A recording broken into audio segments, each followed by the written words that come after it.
सूफ़ी शायर फ़रीदुद्दीन अत्तार निशापुरी ने सदियों पहले एक अजीम किताब लिखी, मंतिक़ुत तैर, जिसका मतलब है परिंदों की गुफ्तगू। अंग्रेज़ी में ये the conference of the birds के नाम से मशहूर है। ये कहानी यूँ शुरू होती है कि एक दिन दुनिया के सब परिंदे एक जगह जमा होते हैं। वो परेशान हैं, बिखरे हुए, रहनुमा के बगैर।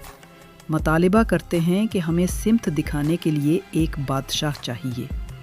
तब एक दाना परिंदा हुदहुद बोलता है, हम सब का बादशाह है सीमर्ग, जो काफ के पहाड़ के उस पार रहता है। लेकिन वहाँ तक पहुँचने के लिए सफ़र करना होगा, ऐसा सफ़र जो जिस्म का नहीं दिल का है। परिंदे डर जाते हैं और तरह तरह के बहाने करने लगते हैं।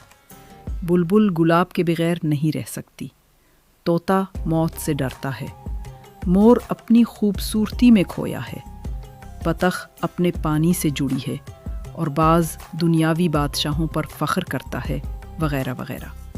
हुदहुद कहता है, जो बहाने बनाता है वो कैद रहता है, परवाज़ उनकी होती है जो तलब में जलते हैं।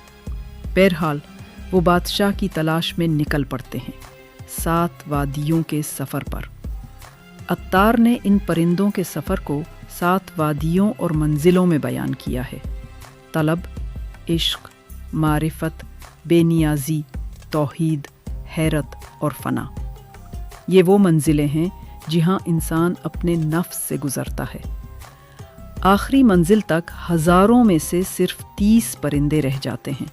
वो काफ के पहाड़ पर पहुँचते हैं, मगर वहाँ बादशाह नहीं, सिर्फ एक आईना होता है, और आईने में वो खुद को देखते हैं। तब समझते हैं सीमर्ग कोई दूसरा नहीं, खुद हम हैं। बादशाह बाहर नहीं, अंदर होता है। अत्तार की ये कहानी हर इंसान की कहानी है, क्योंकि आज भी हम रहनुमा ढूंढते हैं, मगर असलौड सफ़र हमारे अंदर है।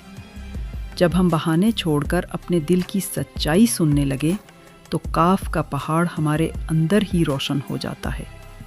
यही सबक है मंतिक़ुत तैर का। खुद को पहचानो, क्योंकि जिसे तुम ढूंढ रहे हो वो तुम्हारे अंदर ही छुपा है।